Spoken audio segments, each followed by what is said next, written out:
Baik, selamat datang Pak Purbaya. Tuh, luar biasa kan? Sudah mau ke depan masih banyak yang hadir di sana. Baik ya, jadi kita tadi bicara tentang berbagai persoalan, ujung-ujungnya butuh APBN semua ya. Jadi dari kementerian, 5 kementerian tadi kita sudah dengar, yang pertama ada 4 kementerian, lalu yang kedua tadi 2 kementerian, ujung-ujungnya ternyata kebutuhan dana APBN-nya luar biasa. Makanya nggak gampang kalau jadi Menteri Keuangan ya. Jadi kalau kita lihat mengatur belanja tuh ternyata nggak mudah gitu ya. Maka saya undang Pak Purbaya, silahkan ke depan. Nanti setelah ini boleh mau foto, mau tanda tangan boleh ya. Tapi kita dengerin dulu Pak Purbaya. Silakan Pak Purbaya, selamat datang. Saya tuh udah sampai SMS 3 kali loh sama Pak Purbaya. Terima kasih. Silakan. Jadi hari ini Pak yang ditunggu Bapak nih, makanya nggak pulang-pulang. Biasanya udah sepi nih Pak. Baik, jadi Pak Purbaya tadi itu kita sudah mengundang pagi 4 kementerian, yang barusan 2 kementerian. Semuanya ujung-ujungnya APBN semua Pak. Ujung-ujungnya tuh kebutuhan APBN-nya banyak sekali. Saya sampai nggak ngebayangin kalau jadi bendahara negara atau jadi Menteri Keuangan tuh nggak mudah.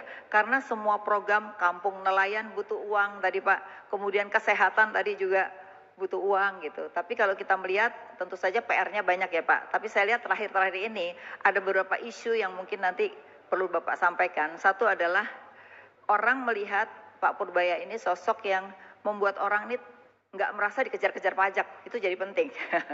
Nah, artinya apa? Tetap peningkatan tax ratio dengan pajak, tapi tetap memberikan insentif dari sisi dunia usaha. Kemudian kepada masyarakat juga kalau kita lihat ada beberapa sektor yang PTKP-nya dinaikkan sehingga orang merasa tenang mendapat konsumsi yang lebih tinggi, Pak. Jadi itu juga ada kesenangan dari masyarakat gitu ya. Nah, mungkin Sejak Bapak kapan Bu Afilani panggil saya Pak Purbaya? Loh, ini sekarang udah panggilnya Mas Yudi dia. oh, enakan Mas aja ya, kayak lebih muda loh. Oke, Mas Purbaya. Biasa saya panggilnya Mas Yudi, sekarang Mas Purbaya deh. Ya, Mas Purbaya, jadi kalau melihat dari ini... Tiap pemerintahan nama saya ganti-ganti terus. Dulu Yudi, sekarang jadi Purbaya. Nanti benar lagi Yudi lagi. Yudi lagi. Panggilnya Yudi. Jadi memang saya dulu di Komite Ekonomi itu memang Mas Yudi ya. Mas Yudi ini memang suatu orang yang memang punya sosok yang sebenarnya sama dengan sekarang. Orangnya nggak berubah secara personal, saya kenal gitu ya. Jadi ceplas-ceplos. Sekarang ada julukan baru, cowboy ya. Benar nggak? Julukan cowboy. Tapi saya melihatnya adalah sesuatu yang disampaikan itu adalah yang memang kita tahu itu yang harus dilakukan gitu. Jadi saya termasuk orang yang saya bilang ini harus dilakukan supaya orang meniru gitu ya. Tapi saya bukan karena ada Mas Yudi ya. Oke, silakan Mas Yudi. Jadi kita pengen dengar satu adalah bagaimana sih sebenarnya melihat sekarang ini gebrakan-gebrakan yang dilakukan itu kan tujuannya adalah setuju banget gitu. Gimana mengalihkan anggaran kalau nggak dipakai ya. Kemudian memang sesuatu yang dibutuhkan itu yang harus didahulukan sehingga pertumbuhan. Orang tuh kadang-kadang nggak percaya dengan pertumbuhan. Karena seingat saya Sarasehan yang ada Pak Prabowo waktu itu, orang yang optimis pada saat itu cuman Mas Yudi. Orang lain tuh pesimis semua. Langsung Pak Prabowo tuh begini-begini. Jadi mungkin gara-gara itu Mas Purbaya bisa jadi menteri. Silakan. Pertanyaannya apa? Ya pertanyaannya tadi. Nggak didengar pertanyaannya. Saya perhatikan diri. Ya, pertanyaannya satu. Ini asik presentasi. Saya masih ingat yang dikan. Jadi satu adalah tax ratio ini kan tentu saja tetap harus diperbaiki dong gitu. Nah, tapi orang tuh merasa nyaman walaupun tax ratio tetap akan diperbaiki atau ditingkatkan ya. Yang kedua, orang juga seneng nih, Cortex kemarin masalah-masalah sekarang akan diperbaiki. Jadi orang tuh masih merasa ada jangka waktu orang tuh mau perbaiki dengan Cortex yang ada. Dua itu dulu deh, Mas, dijawab. Ya, nanti baru yang lain. Lanjut presentasinya, Bu. Apa? Jadi begini, waktu saya diperintah dikasih tugas menjadi Menteri Keuangan, ekonomi kita sedang melambat cukup signifikan. Tanpa orang sadari sebetulnya sejak setahun terakhir bahkan setahun setengah terakhir ya. Ekonomi diperlambat dengan kebijakan fiskal dan moneter yang tidak terlalu akurat. Saya suka kritik itu, kata orang nggak boleh kritik. Tapi biar aja. Kalau saya nggak tunjukin kesalahannya, saya nggak bisa betulin. Dari bulan sampai April tahun ini sebenarnya bagus, sudah ada recovery, perbaikan kebijakan. Tapi Mei, Juni, Juli, Agustus ekonomi dicekik lagi dengan seperti menghilangnya uang dari sistem perekonomian. Jadi ekonomi kalau kita siklus bisnis naik turun naik turun naik turun kan gitu. Kalau lagi naik kebijakannya apa? Kita kan selalu counter cycle kan, ini perlambat sedikit boleh. Tapi kalau lagi turun kita dorong ekonominya, itu yang disebut counter cyclical measure, kebijakan untuk melawan siklus bisnis sehingga kalau naik nggak kencengan, nggak kepanasan, kalau turun nggak terlalu dalam. Jadi ketika ekonomi jatuh seperti itu, kalau kita kenain pajak di mana-mana, semuanya kenain pajak, kawinan juga katanya mau dikenain pajak kan ya? Betul. Semuanya pokoknya, ya bukan counter cyclical, itu pro cyclical, lagi jatuh akan semakin jatuh lagi. Ya, setuju. Saya bisa kenakan pajak seperti itu, tapi nggak ada gunanya. Makin jatuh ekonominya, pendapatan pajak juga makin kecil kan. Yes. Saya naikin lagi pajak, makin turun lagi ke bawah. Akibatnya ya ekonomi akan terus turun ke bawah, mungkin ke resesi yang mungkin parah. Untungnya saya ekonom betulan Bu, saya nggak sebodoh itu kelihatannya. Agak pinter dikit lah. Jadi kita balik dengan kebijakan yang pro-cyclical tanpa mengeluarkan uang terlalu banyak. Artinya saya belum sampai ke titik untuk ekspansi fiskal. Ya. Yang saya kerjakan adalah mengoptimalkan semua uang yang ada di tangan saya semua. Saya lihat kan pemerintah punya uang banyak di bank sentral. Setiap tahun tuh sisanya banyak tuh, Febrio tuh kerjanya nggak betul tuh Feb. Udah Setiap tahun tuh 400 sampai 500 triliun sisanya. Jadi saya pikir kita belanjakan itu cepat. Saya balikin 200 triliun ke sistem perekonomian kan. Orang bilang, itu langkah yang luar biasa. Padahal itu langkah yang paling gampang, nggak mikir. Cuman saya pindahin uang saya dari BI ke perbankan, udah. Sebetulnya untuk bank juga nggak ada syarat macam-macam. Pokoknya lu belanjain aja. Tapi kalau kata Febri mesti ada syaratnya, udah saya syarat lah biar kelihatan saya pejabat. Kasih ini. Padahal itu nggak ada syarat. Mereka bisa belanjakan suka-suka mereka sebetulnya. Ada yang conditionality itu saya taruh karena emang prosedurnya seperti itu kan ya, nggak apa-apa selama masih bisa jalan semuanya. Tapi bunga turun kok Pak, pada seneng bunga turun. Ya itu kan orang tadinya nggak percaya. Kalau dipindahin ke sistem gimana? Pasti bunga turun karena ada oversupply, tambahan uang di perekonomian. Orang nanya lagi, itu canggih banget cara berpikirnya. Enggak juga, itu hukum ekonomi yang paling sederhana, supply demand. Saya tambah supply-nya, harganya turun. Harga uang adalah bunga, jadi bunga turun.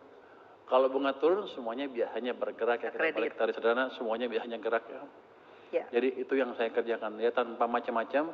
Saya lakukan kebijakan countercyclical, mendorong ekonomi. Dan sekarang lumayan bagus kelihatannya. Iya. Kalau saya lihat bunga turun dan optimisme masyarakat udah balik, gerakan ekonomi mulai tumbuh, kredit mulai tumbuh sedikit-sedikit. Iya. Belum secepat yang saya harapkan, tapi udah jelas pembalikan arah ekonomi sudah terlihat. Sudah kelihatan. Dan kalau saya lihat yang paling penting untuk saya sebagai pemerintah adalah bagaimana penilaian masyarakat ke pemerintah. Membaik apa enggak. Saya punya indeks dulu di Ganareksa, sekarang masih di Alpes, nanti kalau itu saya pindahin ke keuangan kali ya. Pokoknya supaya ikut saya. Itu namanya indeks kepercayaan masyarakat pemerintah. Pada waktu bulan Juli, Agustus, September, turun ke level yang rendah sekali, ke level yang membahayakan. Jadi demo-demo itu menandakan bahwa masyarakat nggak puas ke pemerintah karena ekonominya memburuk. Ada kekhawatiran mereka belanja ya, kalau lihat dari LPS datanya. Bukan khawatir, memang susah hidupnya. Jadi itu yang real, kesulitan ekonomi yang real. Karena memang ekonomi direm, laju pertumbuhan uang itu ketika itu 0%. Oh, ada. Coba lihat sini gambarnya. Sebelah sini. Mana? Datanya. Nah, boleh juga saya bertanya dikit ya. Nah, itu yang kanan tuh. Nah, itu. Itu yang oranye sebelah kanan tuh indeks kepercayaan konsumen terhadap pemerintah. 100. Itu kan itu dari bulan Juli, Agustus, September sampai September turun dari 117 ke 101. 101, ya. Bahaya itu. Kalau nggak kita balik itu turun. Kalau Anda balik dibandingkan level-level sebelumnya, tahun-tahun sebelumnya, itu udah hanya sedikit lebih tinggi dibanding level pada waktu COVID.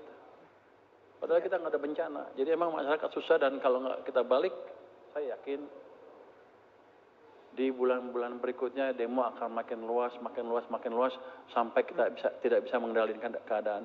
Jadi kita balik dengan counter cyclical 130. policy yang irit. Jadi saya belum ekspansi betul-betulan. Saya cuma perbaiki manajemen keuangan saya perbaiki, manajemen cash flow saya perbaiki. Pemerintah yang bagian pemerintah yang belanjanya masih lambat, saya himbau lah, bukan saya cawe-cawe ya. Kamu perlu apa? Ya saya bantu biar cepat, gitu. Biar belanja lebih cepat. Tapi sebagian orang bilang itu cawe-cawe. Tapi enggak cawe-cawe. Saya enggak ikut campur kebijakan mereka. Yang penting belanjanya diserap tepat waktu, tepat sasaran. Dan yang pemuda juga kan sama kan. Mereka datang ke saya tuh suatu saat, berapa 18 gubernur protes, uang saya kurang, ini tahun depan gimana? Terus saya lihat uangnya, ternyata uang dia kemarin ada 230-an nganggur. Kenapa itu nggak dipakai dulu biar ekonominya muter? Jadi tujuannya supaya ekonomi triwulan keempat ini bergerak, tumbuh di atas 5,5%. Iya, waktu itu kan waktu terjadi efisiensi, memang kalau kita lihat pertumbuhan terganggu kan. Kita lihat waktu itu di bawah 5 ya, sebelum sebelum Mas Yudi masuk gitu. Tapi kemudian banyak insentif kepada masyarakat terkait dengan pajak yang dikurangi, yang 10 juta itu naikkan. Nah itu kan implementasinya belum terjadi kan. Nanti pada Maret biasanya pajaknya baru kelihatan gitu. Nah ini seperti apa implementasi dari sektor wisata yang dikurangi dari 5 PTKP-nya dari 5 juta jadi 10 juta. Itu kan udah beberapa itu. Itu seperti apa itu polisinya itu? Ya dengan announcement efek aja mereka udah seneng. Kalau udah di-announce itu kan mereka akan merasa lebih kaya kan. Biasanya begitu kan. Betul. Dia akan lebih berani belanja lagi. Tapi bukan itu aja. Ketika ekonomi didorong lambat dengan policy yang saya sebutkan tadi antara lain ya sektor wisata juga akan tumbuh lebih cepat lagi kan. Karena orang banyak duit, oke, kita belanja. Orang yang tadinya duitnya pas-pasan berani juga jalan-jalan, kenapa? Nanti kan ke depan gampang cari duit lagi, kira-kira gitu. Jadi ini kan mendorong semuanya. Jadi kebijakan mempercepat pertumbuhan ekonomi adalah membuat semuanya orang senang, sekaligus menaikkan pendapatan pajak saya, memperbaiki juga tax ratio saya. Karena selain government sector juga, saya pastikan private sector juga berjalan. Nah itu penting. Jadi monetary policy ketika saya fiskal kenapa mau ngomong moneter ya? Boleh Pak Febrio? izin Pak, izin. Boleh dong. Saya ngomong sedikit. Ketika kebijakan fiskal berdampak ke moneter, ke bertambahnya uang di sistem, yang paling bergerak duluan adalah sektor real, swasta, bukan pemerintah. Jadi itu akan menggerakkan sektor real dengan lebih cepat lagi. Kalau kita bandingkan, Anda pasti nanya, tax ratio gimana? Pada waktu zamannya Pak SBY, tax ratio itu sekitar 11. Betul. 11%. Zaman Jokowi turun 10,5, antara 10 sampai 10,5. Itu sekitar 0,5 sampai 1%. Kenapa? Yang zamannya Pak SBY itu private sector yang jalan. Zamannya Pak Jokowi BUMN dan government sector lah kira-kira. Betul.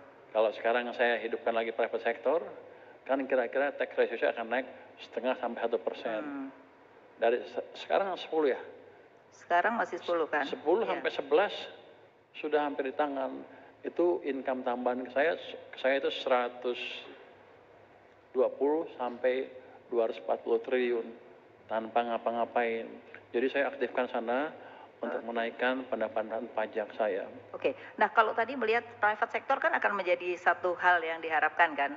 Tapi kalau melihat dari kondisi saat ini gitu, apa masih yakin dengan private sector nih? Karena private sector nih sama-sama menunggu nih. Gimana cara memberikan keyakinan private sector ini bisa melonjak? Gimana Pak? Kebijakan fiskal dan moneter sedikit. Boleh lah itu. Ada delay-nya di perekonomian tuh, nggak langsung hidup. Biasanya kalau di Amerika katanya 14 bulan. Kalau di sini tuh 4 bulan udah kelihatan tuh, itu moneter bergerak. 4 bulan nanti private sektornya udah mulai tumbuh lebih cepat. Kreditnya mungkin sebulan 2 bulan udah tumbuh lebih cepat juga. Jadi ada delay dari kebijakan yang saya lakukan. Tapi saya yakin itu pasti akan terjadi karena stimulusnya tidak saya hilangkan di bulan-bulan ke depan. Bahkan kalau yang 200 tadi kurang, saya akan tambah lagi. Saya orang kaya, Bu. Serius banget nih Bu Afi Iya, ini. soalnya serius tuh dengerin Menteri Keuangan ngomong. Oke. Nah, ada satu hal lagi yang kemarin juga lagi rame kan para gubernur datang nih ya terkait dengan transfer ke daerah kan. Nah, jadi memang banyak bukan komplain sih, diskusi lah di sana sini. Ini orang otonomi daerah tapi transfer ke daerah kenapa dikurangi? Padahal pada saat itu kan efisiensi kan ya. Tapi kalau kemarin statement dari Menteri Keuangan adalah bisa belanja nggak? Kalau nggak bisa belanja baru kalau bisa belanja baru saya tambahin gitu. Tapi sebenarnya di era otonomi ini kan transfer ke daerah itu sebenarnya seperti apa sih lebih gambarannya gitu ke depan? Jadi waktu saya jadi Menteri Keuangan kan bulan September ya, September tanggal 8 Ya. kan. Itu udah hampir setengah diketok ya, sama saudara. Jadi bukan saya yang motong transfer ke Iya, daerah. betul. Hampir 400. Tapi setelah itu ribut kan, setelah tanggal 9, Menteri Dalam Negeri mengajukan revisi terhadap anggaran APBN 2026. Ya. Di situ ada kenaikan transfer ke daerah 43 triliun. Saya nggak kurangin sepeser pun. Saya cuma tanya, udah cukup Pak? Cukup. Ya udah, go ahead. Oke. Tahunya masih dipotong banyak, nggak cukup. Cuman begini, saya bilang ke daerah, mereka datang ke saya kan, kalau sekarang saya naikin transfer ke daerah, nggak mungkin. Iya. Karena pandangan dari pimpinan di atas nggak seperti itu. Dia pengen lihat perbaikan dari cara daerah membelanjakan uangnya dalam hal mendorong pertumbuhan ekonomi dan lain-lain. Jadi saya bilang ke mereka, cobalah tunjukkan 2 triwulan ini, triwulan sekarang sama triwulan 1 tahun depan, bahwa Anda sudah lebih pandai mengelola keuangan daerahnya. Nggak ada bocor dan lain-lain, belanja tepat waktu. Nanti kalau itu berhasil, saya hitung kan ekonomi kita udah lebih bagus kan. Income saya juga lebih bagus kan harusnya. Saya akan pertimbangkan tambah transfer ke daerahnya. Tambahan ya. Tambahan. Tapi kalau Anda nggak perbaikin, saya nggak bisa propose itu ke atas. Nanti saya yang diketok, kira-kira begitulah. Iya. Ini dua arah lah. Iya. Saya bilang, bantu saya untuk membantu Anda. Iya. Oke. Nah, kalau kita lihat sebenarnya transfer ke daerah tuh secara tidak langsung sebenarnya nambah ya. Ada MBG di daerah juga gitu ya. Terus kemudian ada program-program lain yang kalau kita lihat dari Kementerian Kesehatan, tapi memang ada di pusat, tapi sebenarnya kan daerah yang mendapatkan juga gitu. Nah, ini seringkali tidak mau membantu tanggung jawab terhadap pelaksanaan ini. Gimana nih? Tahun depan tuh naiknya sama dengan lebih dari 2 kali berkurangnya transfer ke daerah untuk dana-dana seperti itu. Jadi dana pemerintah pusat yang dibelanjakan ke daerah untuk itu naik dari 900 ke 1.300 triliun, kan naik 200. Padahal transfer daerahnya turun 200 kira-kira ya Pak ya. Sebenarnya banyak uang di daerah, lebih banyak.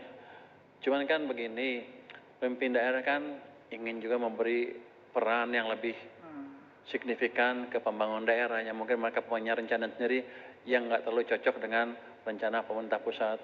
Tapi ini kan proses pembelajaran dari otonomi daerah. Otonomi daerah kan didesain untuk memaksimalkan uang di daerah, karena mereka dianggap lebih tahu apa kebutuhan daerahnya. Kebutuhan daerah ya. Tapi ketika banyak yang macet, banyak yang nggak dibelanjakan, timbullah pertanyaan, apa benar nggak tahu? Karena saya bilang, belanja lebih bagus 2 triwulan ke depan, nanti kita bisa propose ke atas untuk menambah uang ke daerah. Kalau mereka mau. Mau, oke.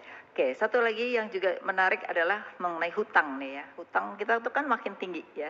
Tapi kalau kita lihat pembangunan makin banyak, tapi banyak pembangunan yang tidak bermultiplier efek terhadap ekonomi.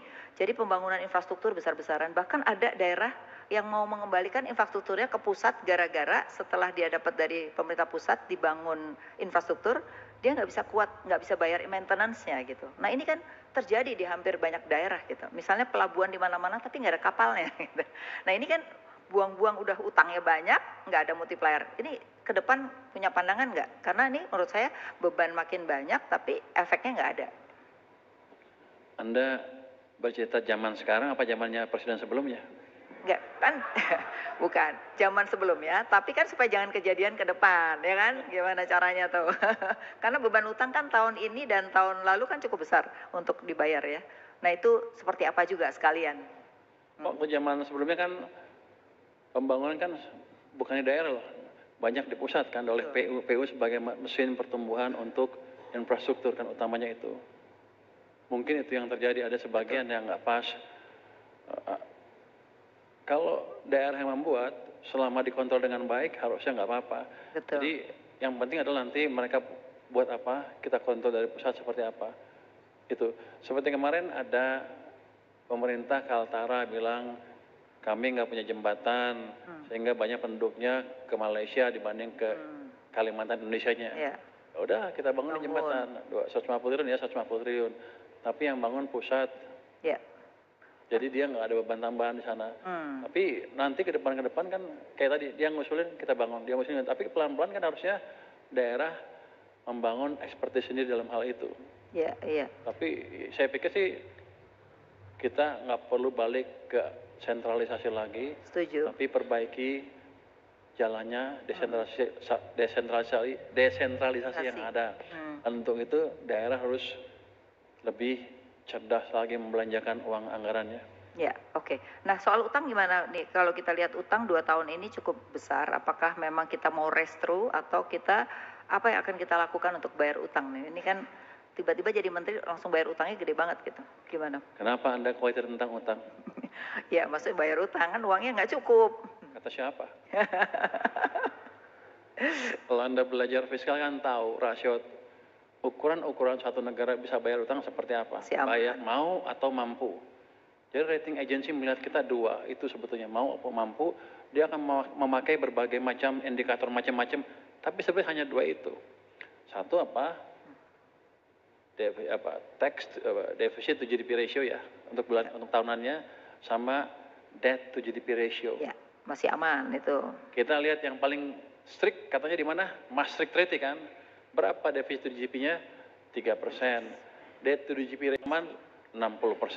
Ya. Kita berapa? Defisitnya di bawah 3%. Ya. Tax ratio-nya di bawah 40%. Ya. Jadi dengan standar internasional yang paling ketat pun, kita masih prudent. Lihat negara-negara Eropa, semua mendekati 100% sekarang. Amerika ada 100% debt to GDP ratio-nya. Jepang 275%. Singapura ya 100% ya, hampir gede banget. Besar. Betul. Jadi dari ukuran itu harusnya saya aman. Jadi Ibu nggak usah terlalu panik. Saya nggak panik, cuman kan ini mewakili masyarakat yang kepanikan gitu. Artinya kita ajarin masyarakat bahwa kita aman dan saya nggak akan tembus 3% deficit to GDP ratio anytime soon. Nggak akan saya rubah itu. Itu saya akan jaga terus tahun ini, tahun depan. Ya. Nanti kalau tumbuh kita udah 7%, misalnya 7%, kita pertimbangkan perlu nggak kita kurangin pajak atau perlu nggak kita kurangin debt-nya atau perlu nggak kita tambahin debt-nya untuk nembus 8%. Yeah. Tapi kan hitungannya clear di atas kertas. Yes. Kalau saya sudah 7%, saya naikin sedikit, orang juga happy. Tapi kelihatannya pertumbuhan bakal tinggi sih. Kenapa? Gara-gara mau dipotong anggaran, semua belanja nih lagi rame sekarang. Kalau dilihat semua kementerian langsung belanja. Belanjalah sebanyak-banyaknya, tapi ingat kantong sendiri, jangan ngutang.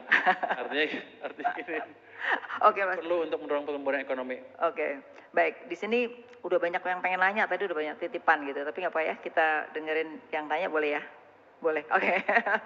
Mungkin saya silakan dulu. Di sini udah ada catatan saya yang mau nanya. Bentar, ini catatan yang sudah mana nih? Catatannya kok hilang? Oke.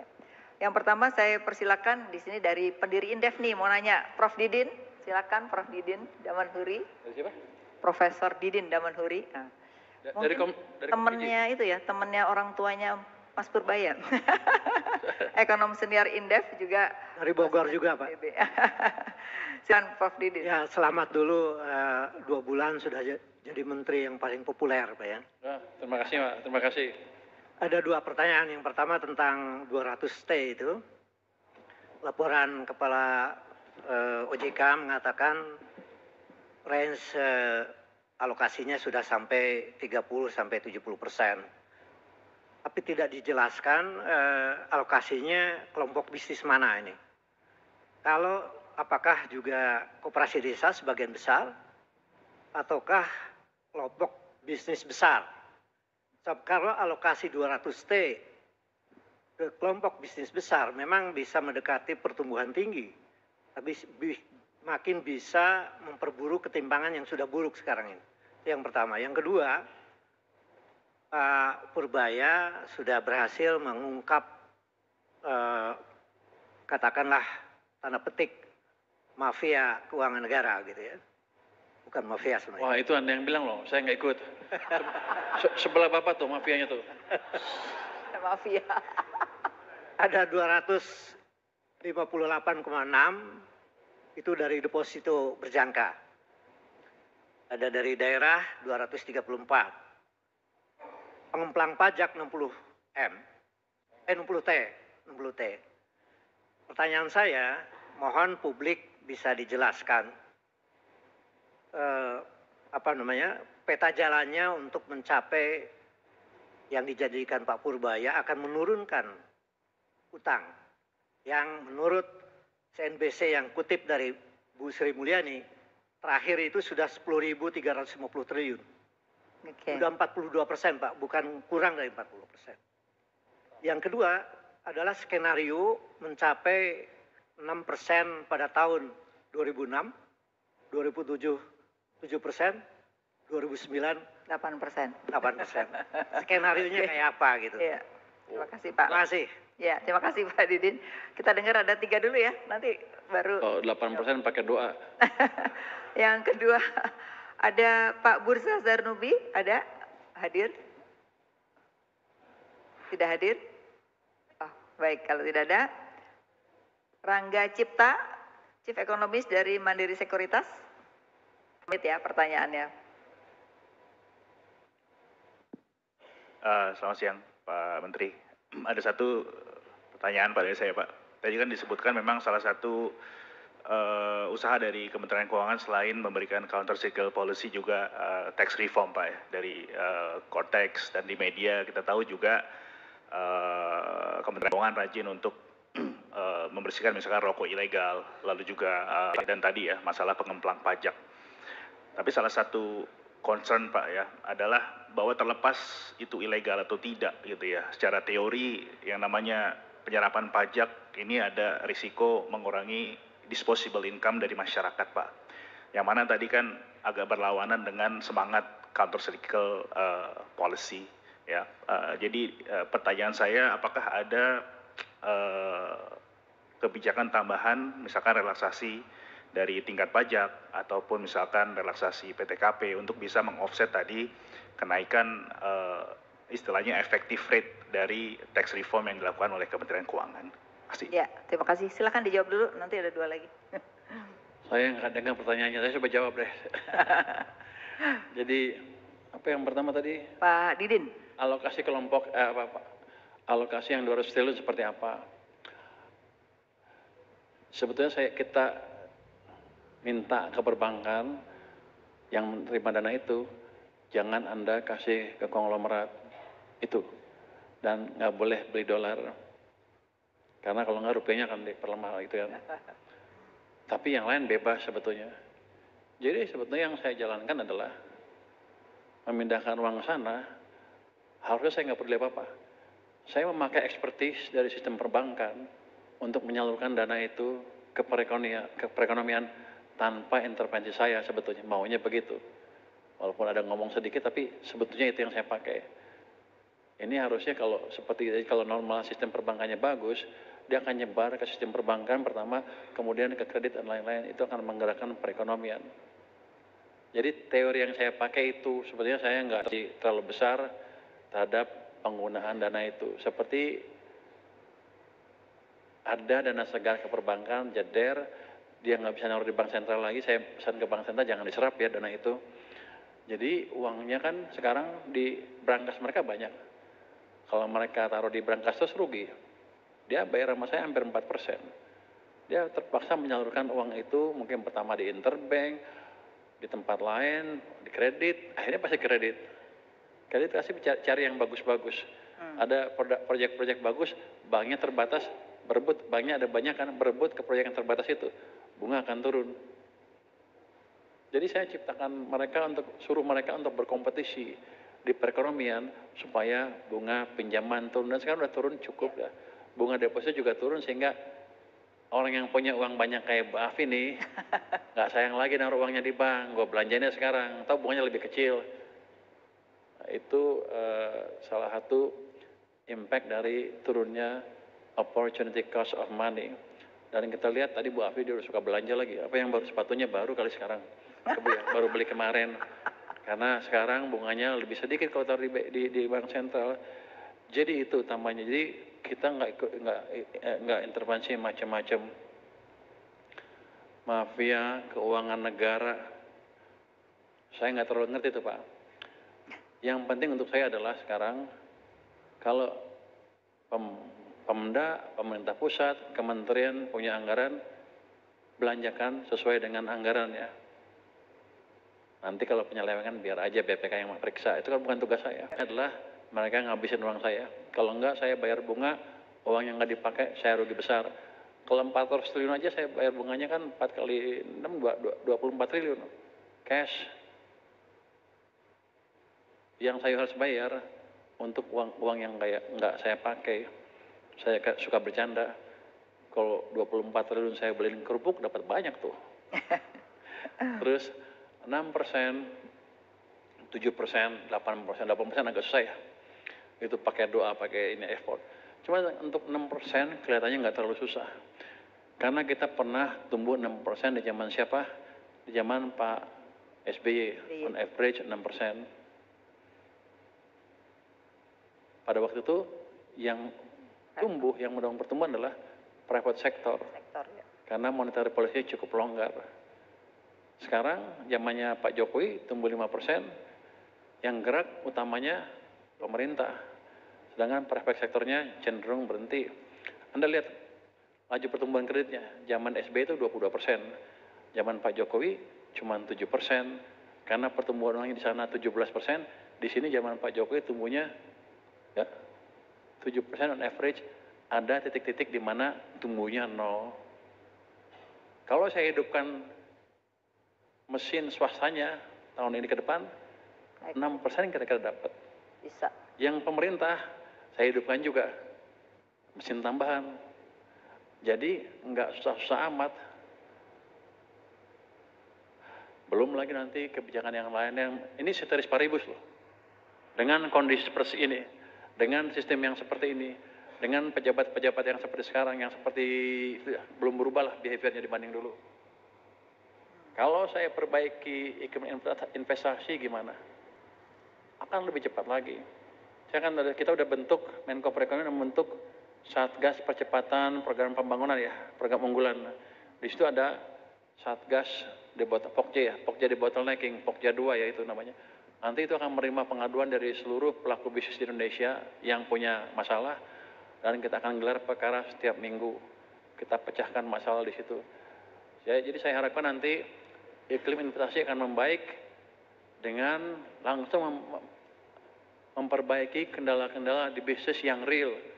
Kalau Anda lihat di kertas kan semua udah bagus. Anda tanya Febrio aja tuh. Wah, kita udah bagus, peraturan ini udah ada, udah lancar lah pokoknya di atas kertas. One window one stop policy, apalagi semuanya gitu. Pokoknya bagus lah. Tapi kan di lapangannya nggak begitu. Jadi saya balik, saya tarik dari lapangan ke tempat saya beresin. Nanti kalau ada peraturan yang mengganggu kita rubah. Itu akan bisa terjadi. Kenapa? Karena semua kementerian terlibat di sana. Dan lebih penting lagi, saya kan Menteri Keuangan. Kalau ada peraturan yang disuruh rubah, menteri yang bukan menteri yang nurut.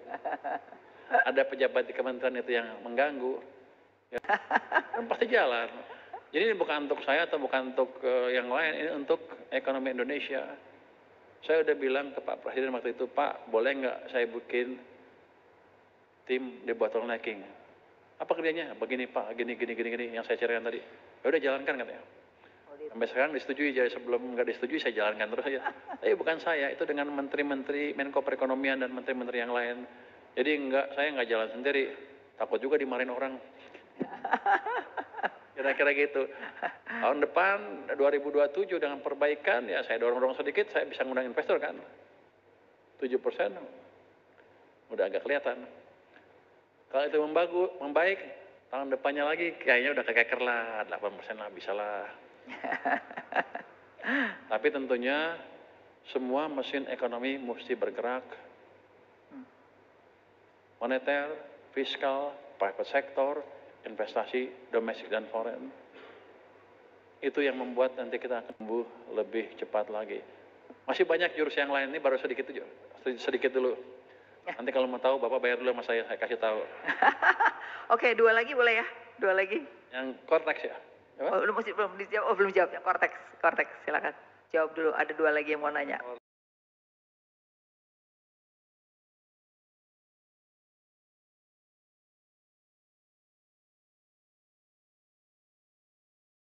Cortex. Tadi pertanyaannya mengenai implementasi Saya nggak terlalu Cortex. jelas pertanyaan sebetulnya. Yang jelas Cortex itu waktu saya datang ke sini ke Kementerian Keuangan kan ada masalah. Saya investigasi apa sih masalahnya. Saya bawa programmer saya yang jago. Saya orang IT sedikit lah. Dulu pernah kuliah di Elektro, ITB, sekolah bagus ya. Ada yang ITB nggak ada? Jadi saya ngerti sedikit, saya ngerti sistemnya, jadi saya panggil ahli saya sudah periksa kelemahan jadi mana, kira-kira udah kelihatan semua kelemahannya, cuman layer 1, layer 2 udah selesai, layer 3 yang berhubungan dengan aplikasinya belum bisa kita rubah. Kenapa? Karena masih di tangan kontraktornya, si LG itu. Desember akan dikasih ke kita, tapi sekarang pun mereka kita kasih masukan terus setiap hari untuk memperbaiki coding aplikasinya itu. Jadi sebentar lagi juga akan membaik saya pikir. Terus pajak mengurangi disposable income. Iya, kalau Anda lihat persamaan itu kan sama aja, sebetulnya cuma pindah aja geser kiri kanan kan, ya GX plus NX, cuma pindah aja, nggak berdampak kan seharusnya. Tapi kenapa selama ini mengganggu? Karena uangnya nongkrong di sana.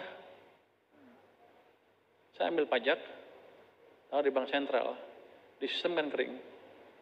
Gimana kalau sekarang saya ambil pajak, saya nggak taruh sana lama-lama, langsung saya belanjakan dalam bentuk program-program ekonomi. Harusnya dampaknya akan lebih bagus. Kenapa? Pertama, ada dorongan dari sisi fiskal, dari sisi pembangunan. Yang kedua, uangnya akan disisen terus, membuat swasta juga akan bergerak. Jadi saya akan monitor itu ke depan dengan hati-hati. Jadi Anda nggak usah takut. Kalau saya naikin pajak, Anda akan susah. Saya akan naikin pajak pada waktu tumbuhnya di atas 6%. Anda akan happy juga bayar pajaknya. Kira-kira begitu. Oke, ada 2 lagi, mungkin singkat ya. Ada 2 lagi, tapi mohon agak singkat. Yang pertama, Awalil Rizky, Ekonom Bright Institute, dan juga Ciplis Gema Korea, akademisi dari Universitas Jember. Mohon singkat. Makasih Mbak Api, Pak Menteri. Mudah-mudahan saya bisa menangkap tadi dari uraian Pak Menteri itu adalah salah satu upaya untuk membangun trust, sentimen, kepercayaan, indeks baik terutama konsumen dan kemudian dunia usaha, karena tadi Pak Menteri mengatakan itulah yang harusnya menjadi motor. Saya kira ini logis semua Pak, tapi persoalannya jika kemudian setelah 1-2 bulan itu tidak deliver yang dikesankan, itu akan terjadi putar balik kan.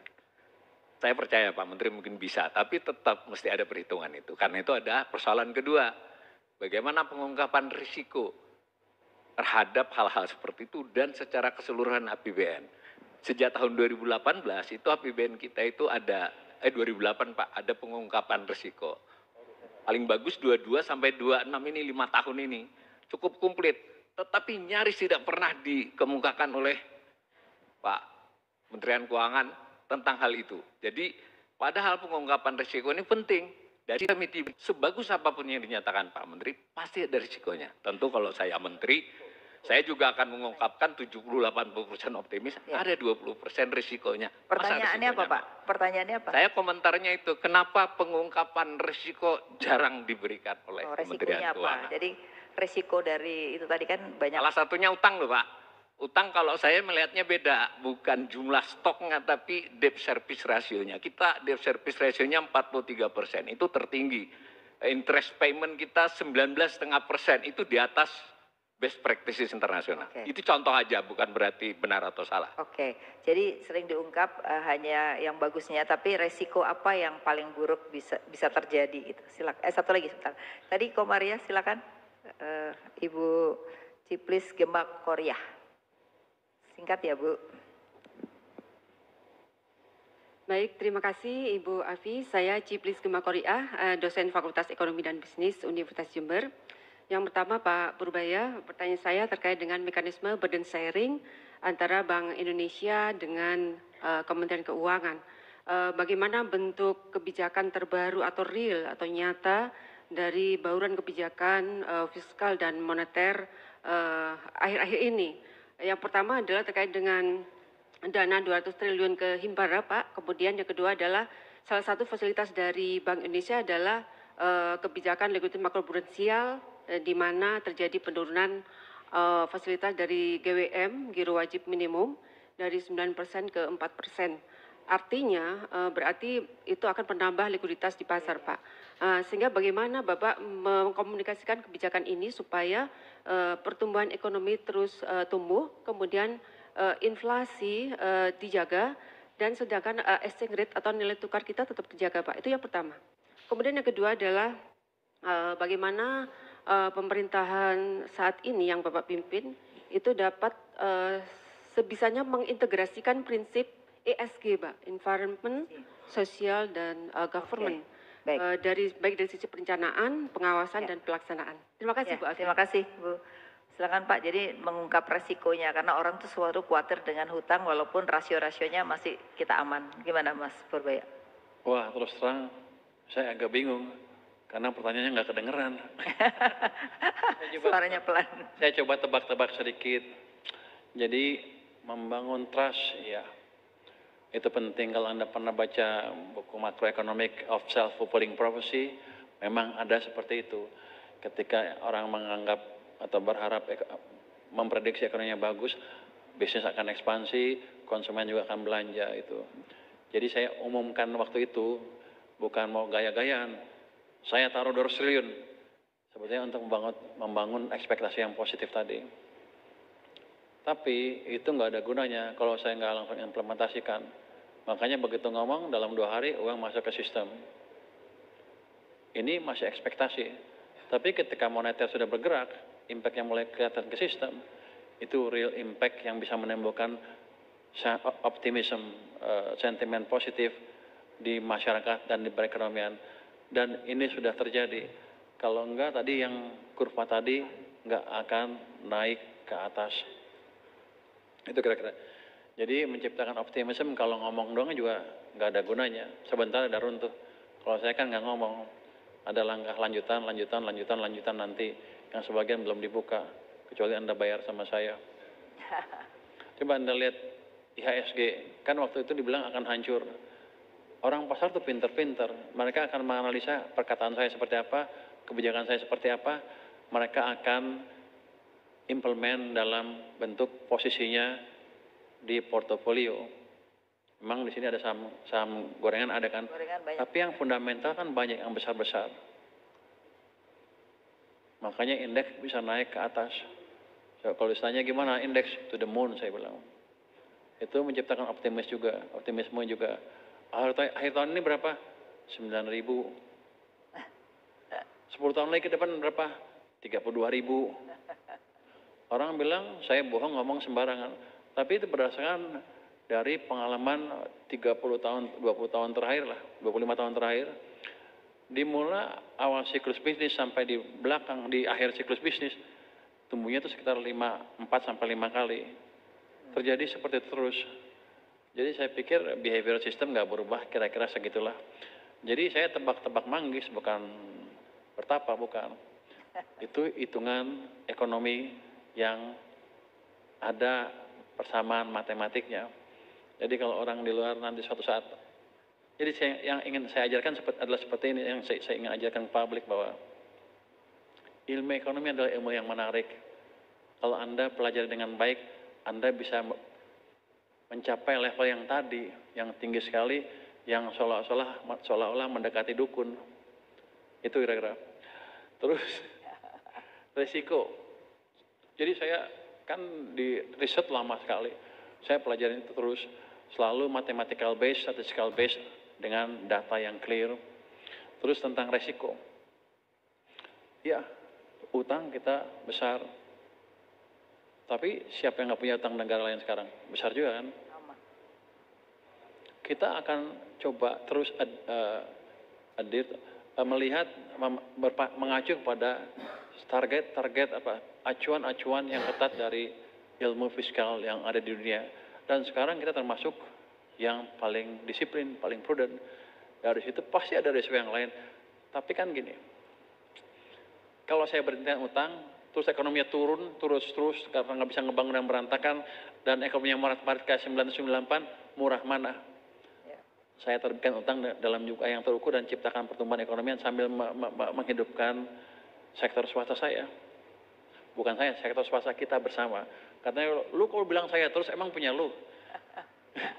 Itu supaya orang melihat bahwa saya itu nganggap sebagai punya saya. Kalau saya itu saya rugi. Jadi saya berkepentingan untuk tumbuh semua. Murah mana? Kita 998 lagi atau maintain utang di level yang controllable tapi ekonominya tumbuh. Jadi itu masalah pilihan. Ini kan kita udah bukan hidup di surga lagi. Kalau kata saya baca satu di buku, masalah kita sekarang ada constraint-nya, semua supply terbatas. Kalau hidup di surga, saya nggak akan peduli yang lain-lain kan, karena nggak ada constraint. Jadi kita akan selalu menghadapi pilihan seperti itu, cuman pintar-pintar kita menghitung dan mengoptimalkan manfaatnya dan meminimalkan risikonya. Jadi risiko seumur hidup kita akan selalu ada. Jadi Anda nggak usah takut, yang penting kita belajar dan berdoa juga. Terus yang kedua burden sharing ya. Yang saya tangkap hanya burden sharing sama prudensial ya. Burden sharing saya nggak tahu kapan timbulnya, itu waktu krisis kemarin kan COVID. Kita dari istana nggak pernah minta burden sharing sebetulnya, karena itu jelas langsung menghilangkan seolah batas antara fiskal dan moneter. Sekarang juga ada perjanjian burden sharing kan. Saya sih nggak semaksimal mungkin tidak akan memakai burden sharing itu. Biarkan moneter di pihak moneter jalan sendiri sesuai dengan pakemnya. Saya akan jalan dengan pakem-pakem fiskal. Kenapa Bank Sentral dipisahkan waktu dulu dengan pemerintah? Supaya pemerintah atau politik tidak mempengaruhi kebijakan Bank Sentral yang dampaknya bisa jangkanya panjang. Kalau politik kan 5 tahunan, maka dipisah. Kalau kita jalankan burden sharing terus, seolah menggabungkan lagi pemerintah dengan Bank Sentral, artinya Bank Sentral memonetize kebijakan fiskal. Itu yang nggak boleh sebetulnya. Itu di moneter tuh holy grail yang nggak boleh dijadiin satu. Tapi waktu krisis mungkin nggak apa-apa, tapi ke depan akan kita hindari sebisa mungkin. Kalau yang kedua apa tuh ya? Makroprudensial, kayak gini aja. Anda kira-kira takut kan kalau saya injek uang ke sistem, apakah akan menimbulkan inflasi? Inflasi besar. Anda dosen bukan? Dosen fakultas apa? Ekonomi. Buka lagi bukunya. Jadi gini, nggak apa-apa. Itu tapi pertanyaan bagus sekali. Orang, emang itu perdebatan di ilmu perekonomian. Nyetak uang atau menciptakan pertumbuhan ekonomi yang cepat, menimbulkan inflasi apa enggak. Itu debatnya namanya neutrality of money. Apakah uang netral apa tidak. Ada yang bilang, udah pakai rumus-rumus, ya netral. Artinya, kalau Anda cetak uang, maka Anda akan mendorong inflasi, kira-kira gitu kan. Tapi nggak selalu seperti itu. Karena kalau seperti itu, maka Bank Sentral Dunia nggak ada gunanya. Yang mereka kendalikan adalah uang. Kadang-kadang dicetak, kadang-kadang dikurangin. Untuk menciptakan pertumbuhan. Ada teori yang lebih bagus, yang lebih advance untuk menjelaskan apa yang terjadi di perekonomian. Mereka bilang gini, kira-kira demand full inflation tidak akan terjadi ketika laju pertumbuhan ekonomi Anda berada di bawah laju pertumbuhan ekonomi potensialnya. Indonesia berapa? Kalau kata orang-orang 5, kalau kata saya nggak cukup. Kalau 5 itu tidak cukup untuk menyerap usia tenaga kerja yang masuk usia kerja setiap tahun. Sekarang 5, kenapa penganggurannya turun? Karena kerjanya informal kan. Desain ekonomi nggak seperti itu. Kita nggak mau warga negara kita kerjanya di informal. Kalau bisa semuanya kaya di sektor formal. Jadi kita harus ciptakan pertumbuhan yang lebih cepat. hitung-hitungannya berapa jadi potensial growth-nya. Untuk sekarang mungkin 6,7%. Jadi kita harus tumbuh di situ. Apa tuh? Nilainya 10. Saya nilainya 10 katanya. Harus tumbuh di sekitar di 6,7 minimal untuk menyerap tenaga kerja yang memasuki usia kerja di sektor formal. Jadi saya bukan bicara tenaga kerja yang kurang terjamin masa depannya. Kita ngomong yang sektor formal yang terjamin masa depannya. Kayak gitu. Nanti kalau pertumbuhan ekonomi di atas sana, dalam beberapa tahun baru timbul apa yang disebut demand pull inflation. Kalau sekarang terlalu dini, karena selalu setelah krisis, kita nggak pernah tumbuh 6,5%. Jadi banyak tenaga kerja kita yang masih nganggur, atau kerja pun di sektor informal, bahkan sarjana loh, banyak yang seperti itu. Jadi Anda nggak usah takut kita tumbuh terlalu cepat sekarang, justru kita harus tumbuh lebih cepat, supaya kita semua bisa kaya bersama. Iya, terima kasih. Pertanyaan terakhir tapi jawabnya singkat aja. Jadi nggak kita PPN jadi 8%? PPN jadi 8%.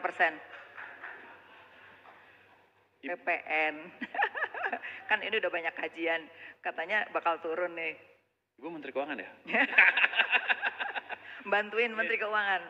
Jadi gini, kan kemarin diusulkan naik 12%, akhirnya cuma naiknya ke 11%. Ngusulin lagi, jangan ke 11 loh, coba turunin ke 9 apa 8%. Waktu di luar juga saya naiknya ngomong ke turunin aja ke 8%. Tapi begitu jadi Menteri Keuangan, setiap 1% turun, saya kehilangan pendapatan 70 triliun. 70 triliun. Wah, rugi juga nih. Jadi kita pikir-pikir, gini deh. Saya hitung dulu, sebetulnya kondisi kemampuan kita mengumpulkan teks sama cukai seperti apa sih kalau sistemnya diperbaiki. Saya akan perbaiki sekarang sampai 2 triwulan ke depan ya. Mungkin akhir triwulan pertama tahun depan saya sudah lihat. Dari situ saya bisa ukur sebetulnya potensi saya berapa sih yang real. Nanti kalau kan kurangnya berapa, dampak pertumbuhan ekonominya berapa. Tapi itu sudah di atas rencana, di atas kertas. Ya. Sudah direncanakan. Tapi saya harus hati-hati karena saya belum tahu. Saya kan baru 2 bulan ya, 2 bulan juga belum. Iya. Sampai akhir tahun berapa sih kemampuan tax collection kita yang betul dengan perbaikan sistem. Nanti saya hitung semuanya. Jadi walaupun saya sembarangan kayak cowboy, enggak, saya pelit dan hati-hati. Kalau jeblok nanti di atas 3% defisit saya. Nanti ibu ledekin saya lagi. Tadi yang itu juga, tadi Mas itu ledekin saya juga. Tidak hati-hati risikonya, gini-gini. Padahal udah kita hitung Mas. Jadi walaupun saya kelihatannya konyol. Oke, mudah-mudahan kita bisa turun ya. Kita bantu untuk meningkatkan pajak supaya PPN kita jadi turun. Terima kasih Pak Purbaya, banyak hal, Mas Purbaya, banyak hal yang sudah kita bisa diskusikan pada hari ini. Dan terima kasih atas kehadirannya yang tadinya nggak jadi datang, sekarang jadi datang. Suatu kehormatan, terima kasih banyak. Assalamualaikum warahmatullahi wabarakatuh. Kita berikan tepuk tangan sekali lagi untuk Bapak Purbaya Yudhisadewa, Menteri Keuangan Republik Indonesia. Pak Purbaya untuk